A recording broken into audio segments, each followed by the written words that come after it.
todo cuanto pusieres mano e hicieres, hasta que seas destruido, dice, y perezcas pronto, a causa de la maldad de tus obras, por las cuales me habrás dejado.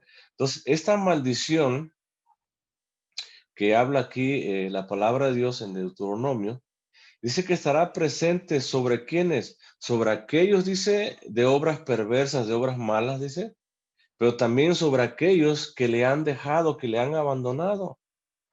Y es una maldición que incluye quebranto, dice, incluye asombro, pero también incluye destrucción y también incluye muerte.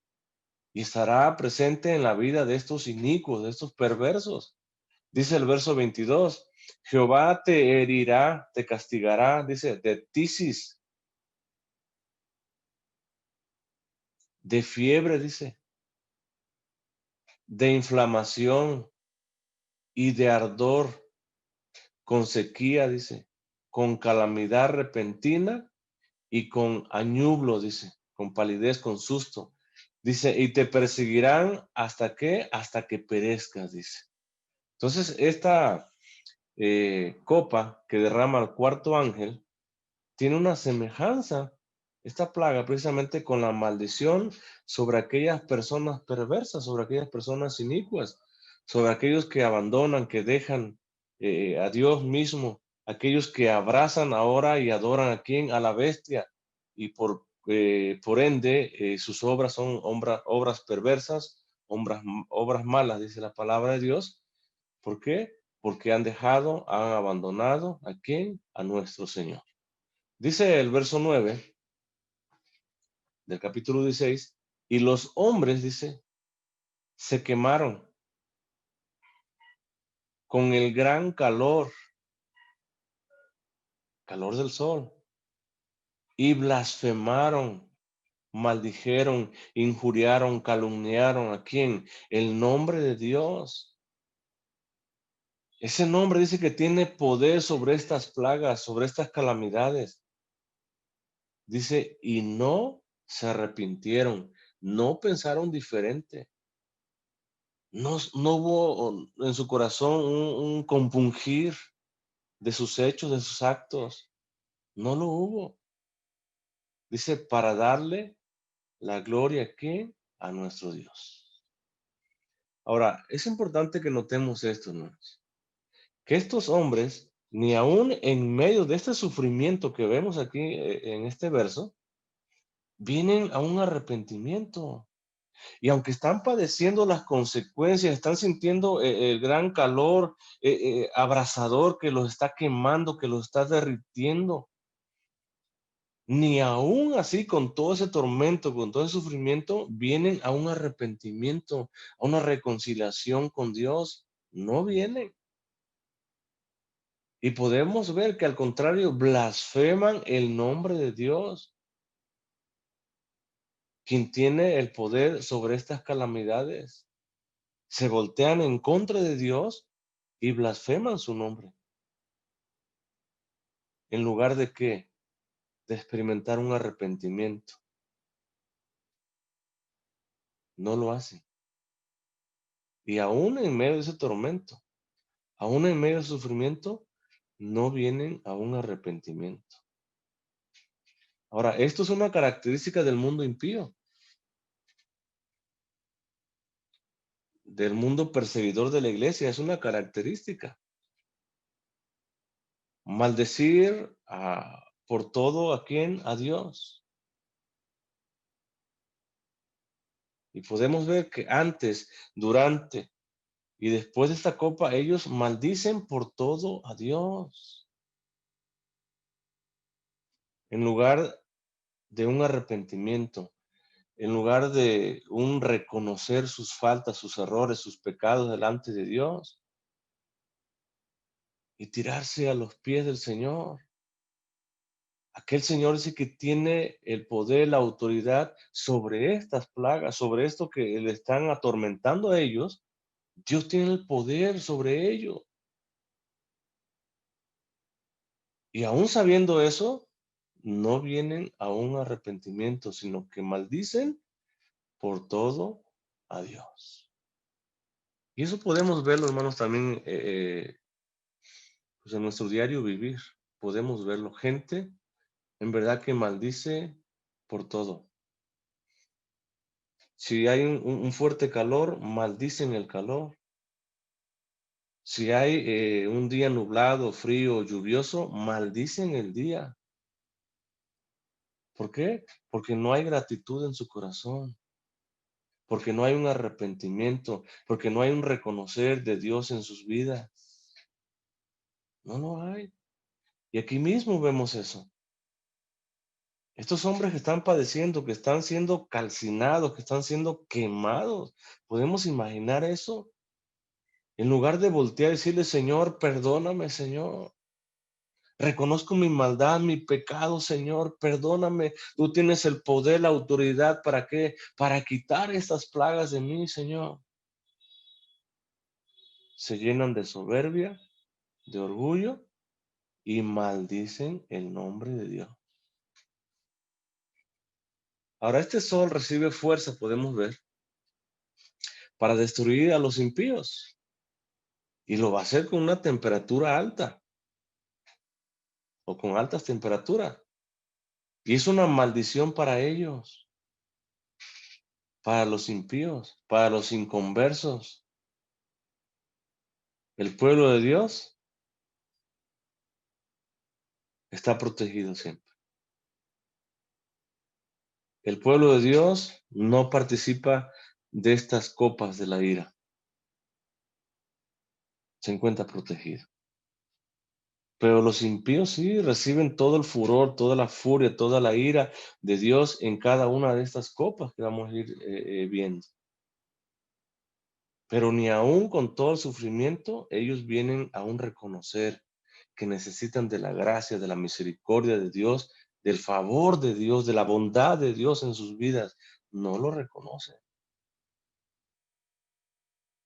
Allá en Isaías 49:10, dice el profeta, no tendrán, dice, hambre, dice, ni sed. ¿Quiénes? El pueblo de Dios. Ni el calor, dice, ni el sol los afligirá. Porque el que tiene de ellos misericordia, ¿quién es el que tiene de nosotros misericordia? Dios. ¿Qué hará? Los guiará, dice, y los conducirá ¿a dónde? A manantiales de aguas frescas, para que se refresquen, para que tomen aliento, para que tomen fuerza. ¿Quién? El verdadero pueblo de Dios. El pueblo de Dios, entonces, en medio de toda tribulación que padecen, en este caso, por causa de las copas, los impíos, el pueblo de Dios se encuentra protegido.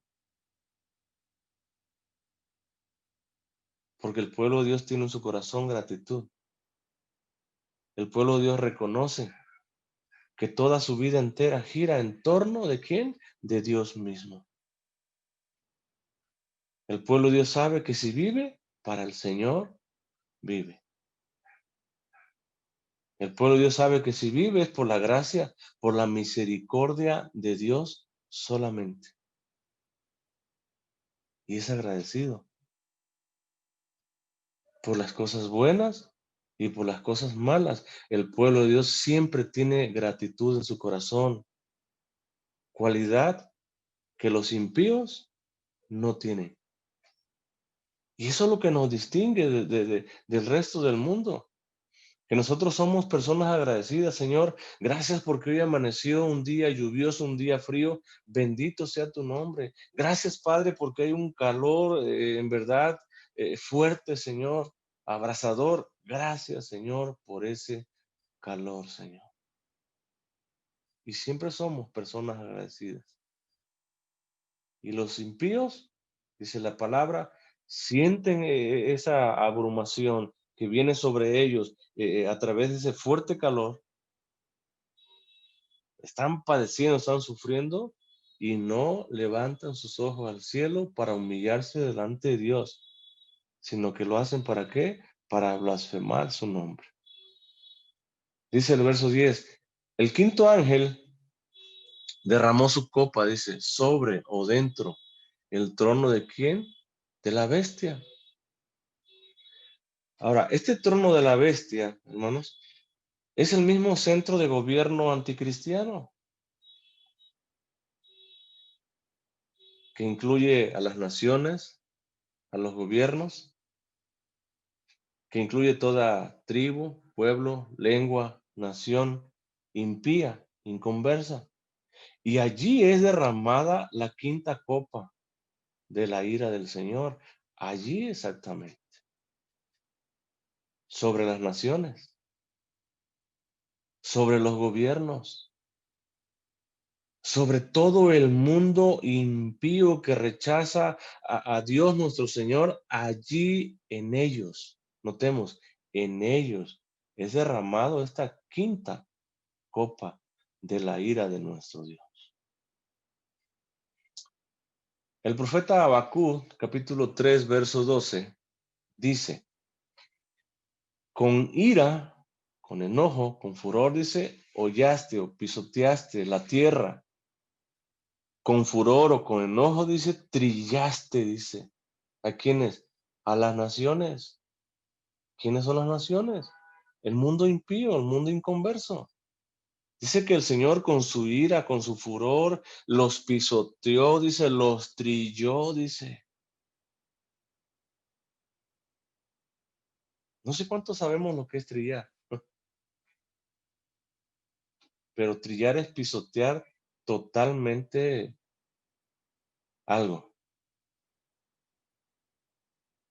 Dice que el Señor con su furor pisoteó, trilló. ¿A quiénes? A las naciones inconversas. Dice el verso 13. Saliste para socorrer a quién? A tu pueblo. ¿Quién salió? Nuestro Dios viene. Dice, sale para qué? Para socorrer, para auxiliar, para ayudar. ¿A quién? A su pueblo. Para socorrer a tu ungido, dice. Traspasaste, dice, despedazaste, trituraste, ¿qué cosa? La cabeza, la cima de la casa del impío, es decir, el mismo techo del impío donde duerme, donde vive el impío. Dice que el Señor lo trituró, lo traspasó, lo despedazó, dice. Y ese triturar, dice, llega hasta descubrir el mismo cimiento donde está sujeto esa casa del impío.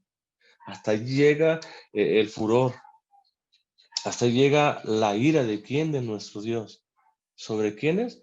Sobre las naciones impías, sobre los inconversos. Hasta allí llega, dice, hasta el cimiento de su casa. Se lleva techo, se lleva paredes, se lleva piso, se lleva el mismo cimiento y escarba hasta llegar la ira, hasta la misma piedra donde se sujeta el cimiento de la casa del impío. Tanto es el furor de Dios sobre los impíos, que dice que destroza toda su casa, toda su morada, y a ellos los aplasta, los trilla totalmente. Y el quinto ángel, dice, derramó su copa sobre, dice, dentro el trono de la bestia. Dice, y su reino. ¿Cuál es su reino? ¿Quién es el reino de la bestia? Los adoradores de la bestia.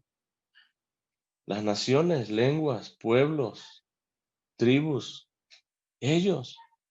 El mundo total, impío, inconverso.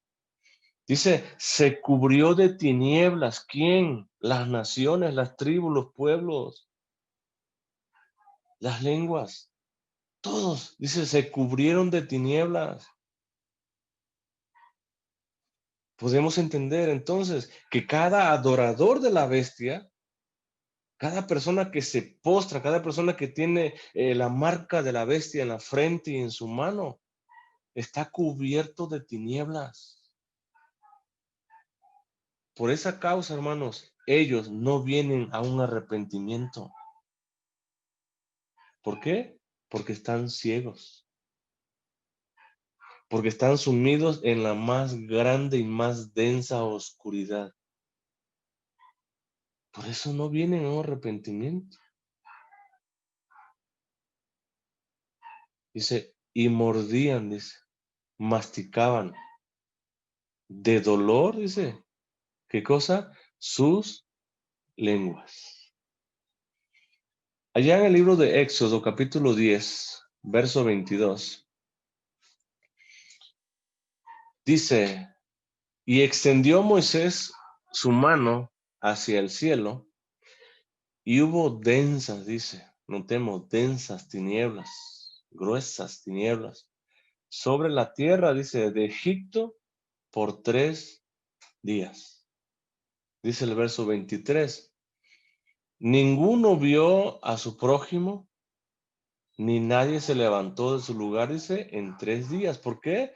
Porque eran densas, eran gruesas las tinieblas, la oscuridad que se había venido sobre todo Egipto, a tal grado que no podían ver más allá de su mano, de su pie.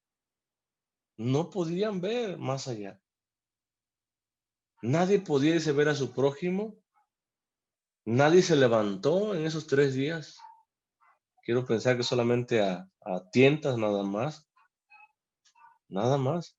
Dice, mas todos los hijos de Israel, ¿quiénes son los hijos de Israel? Los hijos de Dios, dice, mas todos ellos tenían luz en donde, en sus habitaciones. Ahora, aunque aquí habla de unas tinieblas gruesas, de una forma natural que oscurecen toda la tierra, Juan aquí en el Apocalipsis nos habla de una oscuridad espiritual. Una oscuridad, hermanos, que oscurece el entendimiento, que ciega el entendimiento de quienes, de los seguidores de Satanás. Pero al igual que aquí, Israel tenía luz en sus habitaciones. El pueblo del Señor, el verdadero creyente del Señor, tiene esa luz que es Cristo Jesús en sus vidas. Esa luz que Él mismo refleja aquí al mundo de tinieblas, al mundo de oscuridad que hay allá afuera. La luz misma de Jesús que goza quien todo verdadero creyente del Señor. Los impíos, oscuridad, tinieblas. El pueblo de Dios, luz. Dice el verso 11. Y blasfemaron, dice, contra el Dios del cielo. ¿Por qué razón? Dice, por sus dolores y por sus úlceras. Ahora, los impíos en estos momentos, o la gente inconversa en estos momentos, sufren por las úlceras que les causó, recordemos, el ángel que derramó la primera copa. Están padeciendo. Dice el verso 2, aquí mismo, en el capítulo 16, fue el primero, dice, y derramó su copa sobre la tierra. Y vino una úlcera maligna y pestilente, dice, sobre los hombres, dice, que tenían la marca de la bestia y que adoraban su imagen. Sobre ellos fue derramada la primera copa, que les provocó úlceras, llagas, pero llagas malignas, dice. Y tan malignas eran que se estaban pudriendo, apestaban esas llagas. ¿Que padecieron quién? ¿Todo el mundo? No, el mundo impío, el mundo perseguidor de la iglesia del Señor. Y aún a pesar de ese dolor que estaban padeciendo ellos a consecuencia de esa llaga maligna y pestilente, quiero pensar que era un gran sufrimiento. No se arrepienten y vuelven a Dios. Oigan, quien controla las plagas. Ese Dios que es el único que puede detener ese castigo. No se vuelven a Él. Dice el verso 9 ahí atrásito, dice, y los hombres se quemaron con el gran calor y blasfemaron el nombre de Dios que tiene poder sobre estas plagas, dice, y no se arrepintieron para darle la gloria al Señor. ¿Cuánta dureza hay en esos corazones? Teniendo la solución a un lado, prefieren maldecir, prefieren blasfemar, prefieren endurecer su corazón y no tomar la solución. Oigan, la solución para no ser parte de esta ira, de este furor de Dios, se llama Cristo Jesús. Él es el único que nos puede y puede librar al mundo entero de esta maldición. Y dice que estos impíos, dice, se estaban quemando en el calor. Dice que estos impíos se dieron cuenta que la única solución para detener ese castigo se llama Dios. Dice, pero aún sabiendo, no se arrepintieron. ¿Cuánta gente en el mundo, verdad, hermanos? Uno les comparte la palabra de Dios, les habla la palabra de Dios una y otra vez, y no vienen a un arrepentimiento. ¿Y saben las consecuencias? Sí saben las consecuencias, pero minimizan de alguna manera ese poder destructor que tendrá Dios precisamente en estos días finales. Lo minimizan y no vienen a un arrepentimiento. Ahora, la razón de que no vienen a un arrepentimiento es que están en completa oscuridad espiritual. Dice el verso 10, acabamos de leerlo. El quinto ángel derramó su copa sobre el trono de la bestia y su reino se cubrió ¿de qué? De tinieblas, dice, de oscuridad. El mundo inconverso, el mundo total incrédulo está cegado, vive en tinieblas espirituales. Por eso no viene un arrepentimiento. Y experimentarán a lo largo de su vida una y otra vez tribulaciones, aflicciones, enfermedades, peligros, muchas cosas, pero nunca vendrán a un verdadero arrepentimiento. ¿Por qué? Porque están cegados, porque viven en una oscuridad espiritual.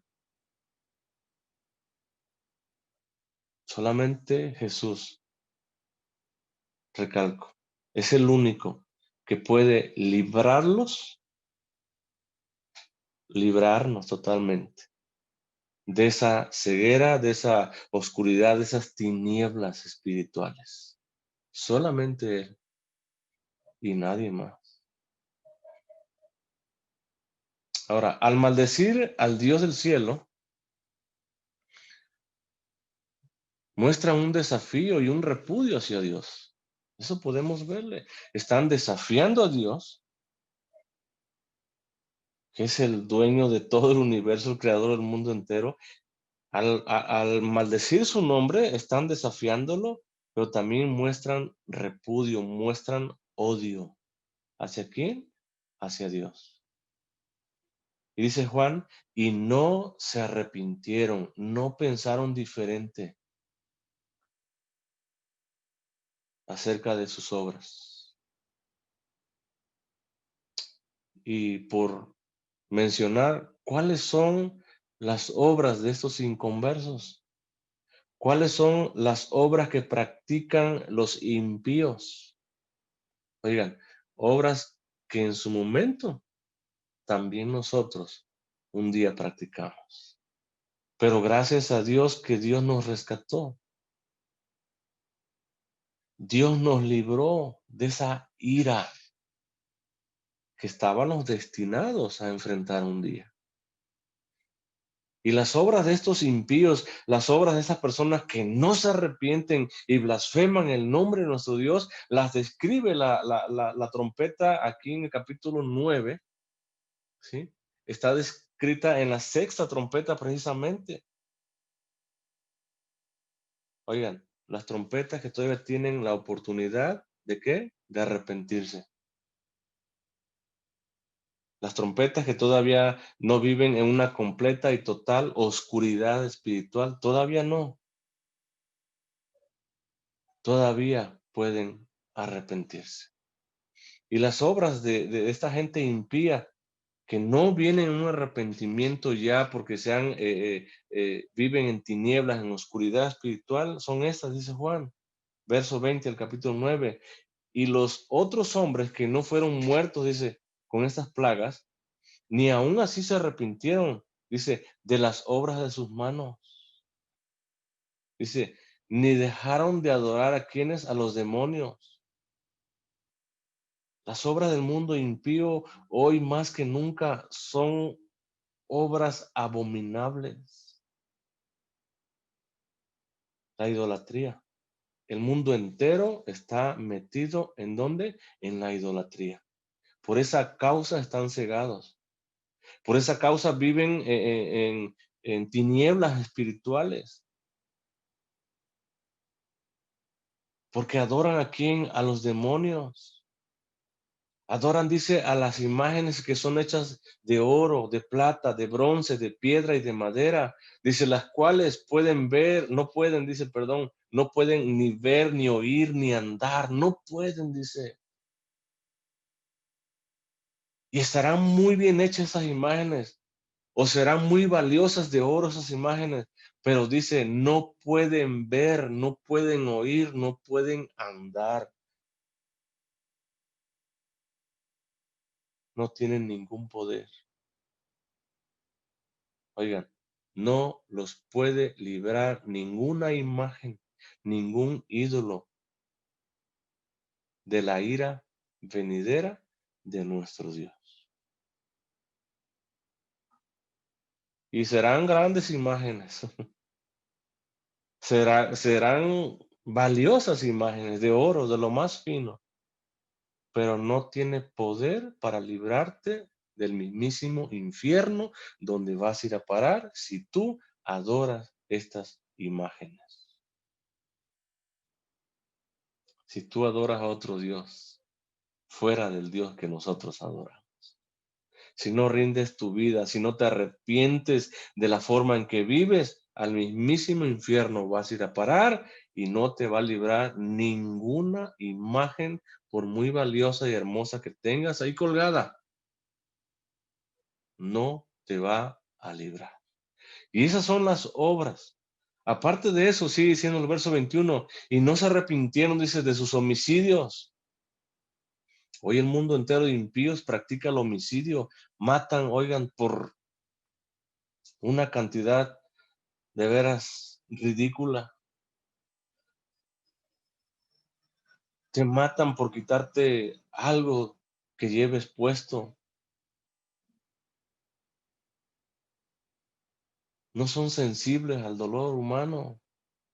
Perdieron ya toda sensibilidad. Por eso Pablo allá en Romanos en el capítulo 1 dice que Dios los entregó, dice, totalmente, dice. Dice, ni de sus hechicerías. El mundo entero hoy en día practica ¿qué cosa? La hechicería. Y confía más en su horóscopo que en el dueño del universo entero. Confían más en sus lecturas de otras cosas que en la lectura de la misma palabra de Dios que tiene vida y los puede librar de la condenación eterna. Y ese es el mundo de allá afuera. Dice su fornicación, el mundo impío de allá afuera practica fornicación, practica adulterio, practica toda relación ilícita delante de nuestro Dios. ¿Por qué? Porque viven cegados, viven en tinieblas, porque aman hacer eso. Hurtos, dice, robos, No se arrepintieron. Prefieren maldecir a Dios, prefieren desafiar a Dios, prefieren repudiar y odiar a Dios antes que arrepentirse de sus obras. Oigan, prefieren quemarse en el mismísimo infierno antes de venir a un arrepentimiento a los pies del Señor. Es tremendo esto, hermanos. Así se encuentra el mundo. Dice verso 12. El sexto ángel derramó su copa sobre el gran río Éufrates. Dice. Ahora, este río representa también al mundo anticristiano. Eso es lo que representa el gran río Éufrates, al mundo anticristiano. Representa a Siria, representa a Babilonia. Dice, y el agua de este río se secó para que estuviese preparado, dice, el camino, dice, a los reyes del oriente. Ahora, literalmente, esta profecía es una profecía y se cumplió. Cuando el rey de Persia, el gran Ciro, libertó a Israel de Babilonia, se cumplió esta profecía. Rápidamente vamos allá a Isaías capítulo 44. Isaías 44, verso 27 dice, que dice a las profundidades, dice, secaos, y tus ríos, dice, haré secar. Dice el verso 28, que dice de Ciro, es mi pastor. ¿Quién es Ciro? Pastor de Dios. Dice, y ese mi pastor, Ciro, cumplirá, dice, todo lo que yo quiero, dice el Señor. Al decir, a Jerusalén serás edificada y al templo serás, ¿qué cosa? Fundado. Ahora es interesante esto que les voy a decir. Recordemos que Israel estaba cautivo en Babilonia. Ahí se encontraba, 70 años estaba cautivo. Pero un día Dios llamó o hizo que otro imperio se levantara. El imperio de los persas. Y viniera al mando del rey Ciro a rescatar al pueblo de Dios. ¿De dónde? De Babilonia. Babilonia la grande, la poderosa. Oigan, tan poderosa era Babilonia que tenía unos muros enormes. Y no nada más enormes en cuanto a altura, sino también en anchura. Lo ancho de esos muros o de esas murallas que resguardaban la ciudad de Babilonia, podían andar 2 carros de guerra arriba de ese muro, de esa muralla, dando vueltas, resguardando la seguridad de Babilonia. Y Babilonia estaba tan segura, estaba tan confiada, que era totalmente impenetrable su muralla, su muro, que nadie podía penetrarlos. Viene el imperio persa, ¿qué hacen? Desvían el cauce del río Éufrates que pasaba por medio y por debajo de Babilonia, lo desvían el cauce y pasa todo el imperio persa por debajo de esos muros y destruyen a todos los babilónicos. Oigan, y dan libertad al pueblo de Israel para que vayan a reconstruir nuevamente el templo y los muros de Jerusalén. Y tuvo su cumplimiento esta profecía. Ahora, metafóricamente, el río se secó y el camino está preparado, dice Juan. ¿Para qué? Para que todas las potencias anticristianas ahora puedan atacar a quién, a la iglesia del Señor. Por eso es que el camino está preparado. Por eso es que este río se secó. Dice el verso 13, y vi salir de la boca del dragón. ¿Quién es el dragón? Satanás, la serpiente antigua. Y de la boca de la bestia. ¿Quién es la bestia? El gobierno anticristiano. Y de la boca del falso profeta. ¿Quién es el falso profeta? La religión falsa con sus doctrinas, con sus enseñanzas falsas, equivocadas totalmente. Dice que de la boca de ellos, de cada uno de ellos, salen 3 espíritus inmundos de manera de ranas, dice. Para ellos, para estos espíritus inmundos, está preparado el camino para que vengan y destruyan, para que vengan y persigan, para que vengan y castiguen, den muerte. ¿A quién? A la iglesia del Señor. Satanás con sus artimañas, con sus mentiras.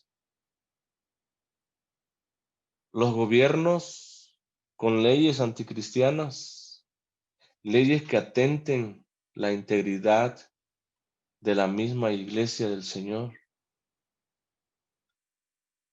Y las religiones falsas con doctrinas torcidas totalmente. Todos estos demonios, todos estos espíritus inmundos en contra de la iglesia del Señor. Dice el verso 14, pues son espíritus de demonios, dice, que hacen señales.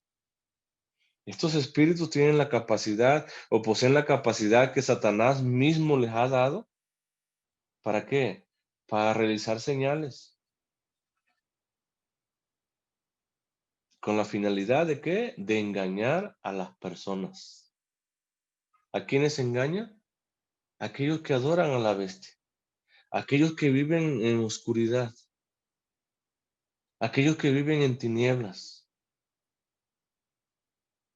Aquellos que tienen y practican estas obras que he mencionado anteriormente. A ellos se engaña. Y hay una advertencia sobre nosotros. Mateo 24:24 rápidamente dice, porque se levantarán falsos cristos y falsos profetas, dice. Son falsos, dice. Y harán grandes señales. Y harán grandes prodigios, dice. De tal manera, dice, que engañarán, dice. Si fuere posible, ¿a quién? Aún a los escogidos. Notemos esto. Eso nos debe en verdad, de ponernos a la defensiva, de ponernos en alerta.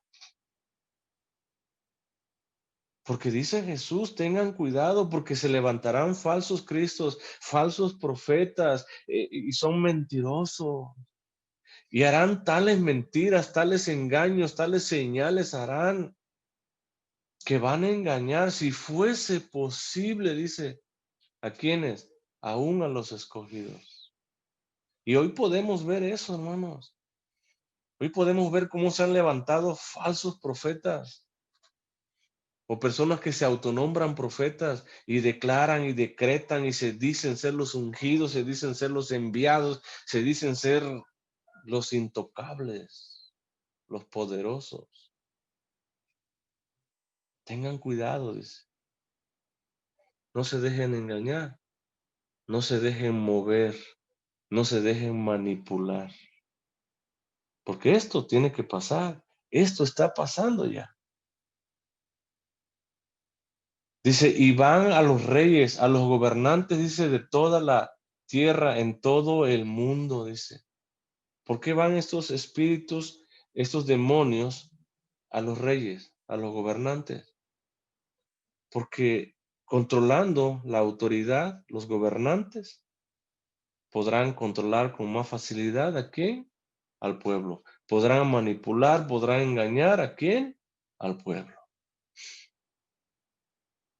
Dice, para reunirlos, ¿a quiénes? A los gobiernos, al pueblo impío, a todas las naciones, lenguas, pueblos, a todos, dice. A la gran, dice, perdón, a la batalla, dice, de aquel gran día del Dios, dice, todopoderoso.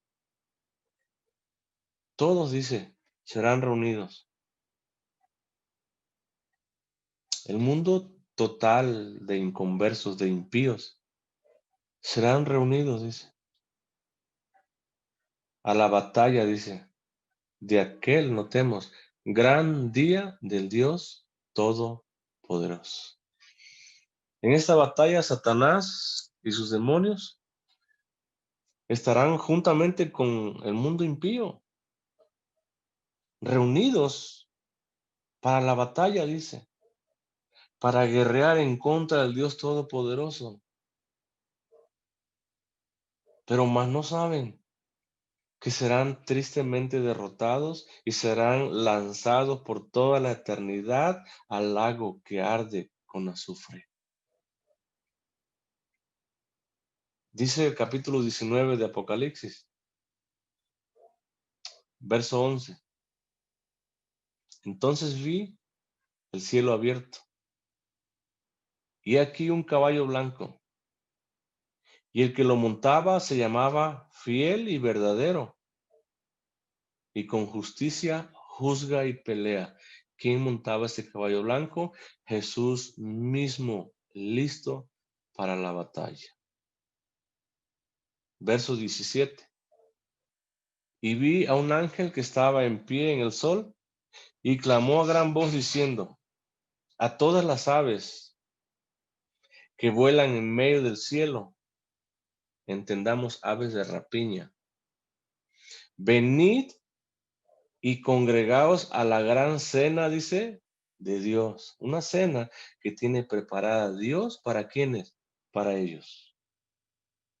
Dice el verso 18, para que comáis carne, dice, de quienes, de reyes y de capitanes, y carnes de fuertes, carnes de caballos y de sus jinetes, y carne de todos, libres y esclavos, pequeños y grandes, es decir, de todo el mundo impío, inconverso, aquellos que blasfeman el nombre de Dios en lugar de caer de rodillas delante del Señor, clamando por la misericordia de Él. Todos ellos estarán reunidos. Todos ellos los reunirá aquí en Satanás mismo, la bestia, el falso profeta. Todos ellos serán reunidos en ese lugar, pero para su destrucción total. Dice el verso 19, y vi a la bestia, a los reyes de la tierra y a sus ejércitos, dice, reunidos ¿para qué? Para guerrear, para pelear contra el que montaba el caballo blanco y contra su ejército. ¿Quién estaba? La bestia. ¿Quién más? Los reyes de la tierra y sus ejércitos. Es decir, todo el mundo inconverso estaba en este lugar, listo para pelear. Dice el verso 20, y la bestia fue apresada, y con ella el falso profeta, dice, que había hecho delante de ella las señales con las cuales había engañado a quienes, a los que recibieron la marca de la bestia y habían adorado su imagen. Estos dos fueron lanzados vivos, dice, dentro de un lago de fuego que arde con azufre. Y los demás fueron muertos, dice, con la espada que salía de la boca del que montaba el caballo, dice, y todas las aves se saciaron de las carnes de ellos. Satanás engaña entonces a las naciones, a los gobernantes, y a la vez los gobernantes engañan a quién, a toda la nación, a todo el pueblo, creyendo en las mentiras de Satanás.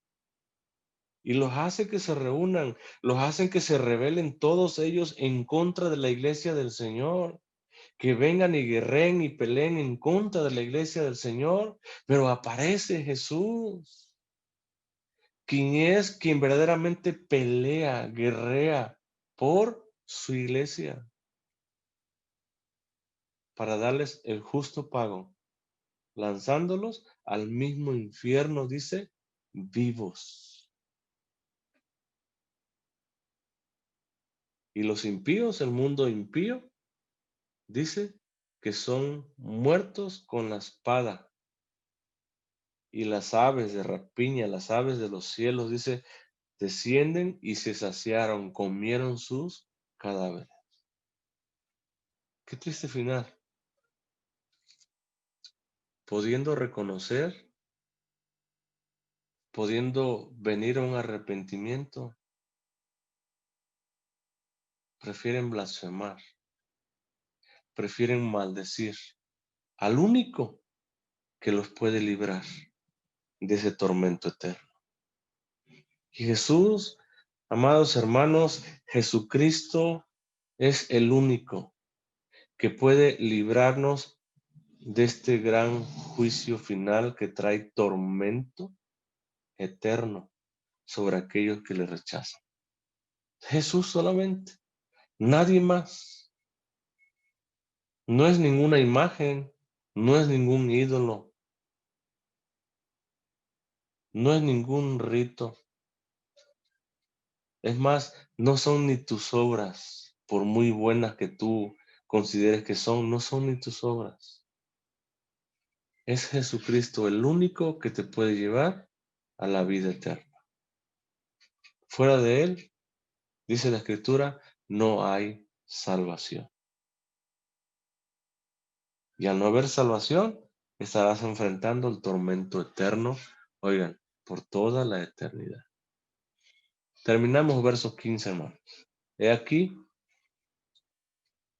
no te dé falta el 16, ya me quiero quedar con el 16. Gloria a Dios, hermanos.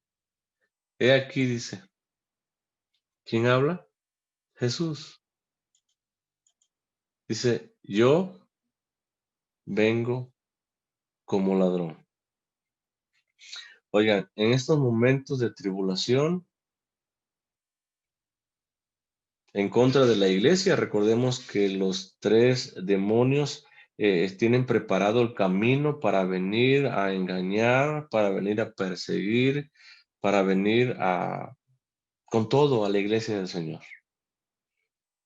En estos precisos momentos, Jesús hace su aparición. Oigan, cuando menos nos lo esperemos y cuando menos se lo espere el mundo impío, aparece Jesús. Y dice, bienaventurado, dichoso, feliz, bendito de Jehová. Así se traduce. ¿Quién es? El que vela, dice. Es decir, el que se mantiene despierto, vigilante, alerta. Y no nada más eso, dice, y guarda sus ropas. Oigan, sus vestidos blancos de justicia que Cristo les ha dado, nos ha dado, ¿en dónde? En esa cruz del Calvario. Y dice que somos dichosos. Dice que somos felices. Oigan, cuánta felicidad hay en nuestro corazón o debe de haber en nuestro corazón para con Dios. Que un día a Él le plació rescatarnos, salvarnos de este juicio también. Y ahora dice Jesús mismo, dice, eres dichoso, eres afortunado, eres feliz. Si vela, dice, si te mantienes despierto, si guardas tu ropa, dice. Dice, para que no ande desnudo y vean qué cosa, su vergüenza. Nuestro Señor Jesucristo alude a esos vestidos o a estar vestidos siempre con la palabra de Dios. El cristiano, hermanos, el cristiano verdadero siempre debe estar vestido con la palabra de Dios. Mañana, tarde y noche debe estar vestido con la palabra de nuestro Dios. ¿Para qué? Para que así podamos enfrentar, para que así podamos resistir, ¿qué cosa? Al tentador cuando Él venga. Cuando estos espíritus, recordemos que es el contexto, cuando estos tres espíritus en forma o de manera de ranas inmundas vengan, porque el camino está preparado ya, vengan a la iglesia a perseguir, a tribular, a afligir a la iglesia, a dar muerte a la iglesia, porque también dará muerte a la iglesia. El cristiano está preparado, está vestido con la palabra de Dios. ¿Para qué? Para poder resistir ese día malo. O cuando venga el tentador, pueda resistirle con la fortaleza que da la palabra de Dios a nuestra vida. Por eso dice Jesús que somos bienaventurados. Ahora cabe una pregunta, hermanos. ¿Cuántos verdaderamente estamos despiertos, vigilantes, estamos alertas? ¿Cuántos? ¿Cuántos verdaderamente estamos guardando nuestras ropas? ¿Cuántos? Porque Jesús se vendrá como ladrón cuando menos te lo esperes, cuando menos el mundo impío se lo espere, Jesús aparecerá con toda su gloria y majestad. Él aparecerá. Por eso es importante que el cristiano permanezca siempre alerta, estudiando, meditando, leyendo la palabra de nuestro Dios. Y es la palabra la que te fortaleza, la que te da fortaleza, es la palabra la que te llena de gozo y de alegría, es la palabra la que te anima, la que te conforta, pero también es la palabra la que te redarguye, la que te muestra en dónde estás o en dónde estamos fallando. Es la palabra, por eso es importante que nosotros la leamos, para que no, dice, andes desnudo y vean tu vergüenza. Verso 16. Y los reunió a quién? Al mundo inconverso, a todo pueblo, lengua, nación, a los gobernantes. Dice, en el lugar que en hebreo se llama Armagedón. Dice en hebreo. Ahora, recordemos que es algo simbólico, porque para empezar la palabra Armagedón no existe en el hebreo. Y en segunda, la palabra Armagedón solamente aparece aquí y en ninguna otra parte. Entonces es algo simbólico. Entonces Armagedón no es otra cosa más que el símbolo o un símbolo de batalla. De una batalla a través de los tiempos, a través de la historia, en las cuales Dios ha librado una y otra vez, perdón, a su pueblo de las garras, del poder del enemigo. Es un símbolo de guerra, entonces, es un símbolo de batalla. Pero a pesar de que Dios ha librado a través de los tiempos, a través de la historia, a su pueblo de muchas batallas, Hay una batalla que se aproxima. La batalla final. Y este Armagedón coincide, hermanos, precisamente eh, cuando Satanás será soltado por un poco de tiempo. Eso es el Armagedón. Esa batalla final, cuando Satanás, allá en el capítulo 20, recordemos que es soltado por un poco de tiempo. Oigan, y vendrá con todo hacia la iglesia del Señor. Va a perseguir juntamente con estos demonios. Va a tribular. Va a afligir. Va a encarcelar. Va a matar. Recuerden allá en el capítulo 11, que después de que dieron su testimonio, los dos testigos fueron, dice, la bestia y los mató y los dejó en la calle de la gran ciudad. ¿Recuerdan? Todo eso va a acontecer. Vendrá Satanás con todos sus demonios, con todos sus ayudantes en contra de la iglesia y va a afligirla, va a atormentarla, va a matar a muchos creyentes, a muchos va a matar. Y cuando menos se lo espere, cuando piense Satanás que está ganando la batalla, aparecerá Jesús, el Rey de Reyes, en esa nube blanca, recordemos. ¿Para rescatar a quién? A su iglesia. Y dará el pago a Satanás, a la bestia, a todos los demonios y a todo perseguidor de la iglesia, a todo el mundo impío que en lugar de arrepentirse, maldijeron el nombre de nuestro Dios. Ese es el Armagedón. No lo tomen de una forma literal, no lo tomen así. Es algo simbólico. Es la última batalla, la última guerra, en donde Satanás es destruido y lanzado al infierno por siempre jamás. Gloria a nuestro Dios, hermanos.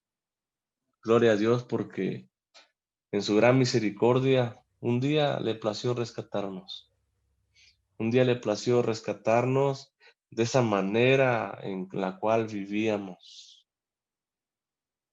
Gloria a Dios porque en verdad que es su gracia solamente. Porque al igual que estos impíos que recibirán su justo pago, al igual que ellos también nosotros, un día íbamos a recibir el justo pago, pero fue su gracia, fue su misericordia y fue la obra de Cristo Jesús en la cruz la que nos libró de esa condenación. Hermanos, que nuestro corazón rebose de gozo y de alegría, de gratitud siempre al Señor. Postrémonos siempre delante de Dios, reconociendo su grandeza, reconociendo su gracia y su misericordia, porque es su gracia y es su misericordia, oiga, la que nos libró de esta condenación eterna. Dios les bendiga, hermanos. Amén. Amén.